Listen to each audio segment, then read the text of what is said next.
and mabuhay. Today in this video, we will discussing all about basic uses of comma. Comma grammar use. The comma after the period.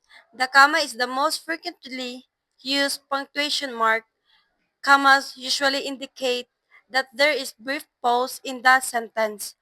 However, comma are used differently depending on the situation.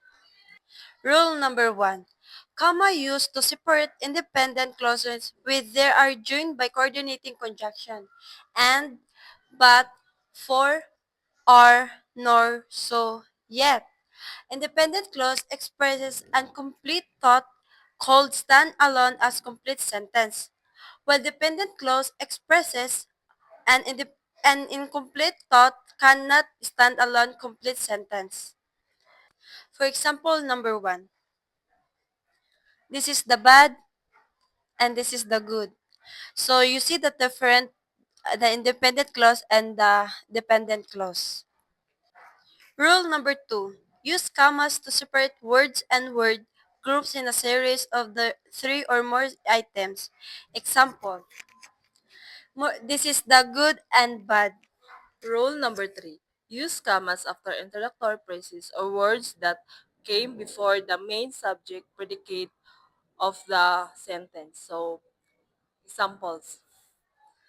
This is a bad and this is the good example. So, more examples. Rule number 4. Use commas to set off non-essential words, clauses, and phrases that provide additional information in a sentence. So, for examples, this is the bad examples and the good examples. More examples. Rule number 5. Use commas to state the name, nickname, term of endearment, or title person directly addressed. For example, this is the good and bad, and more examples. Rule number 6. Use a comma to separate two adjectives when the adjectives are interchangeable. For example, this is the good and bad, and more examples.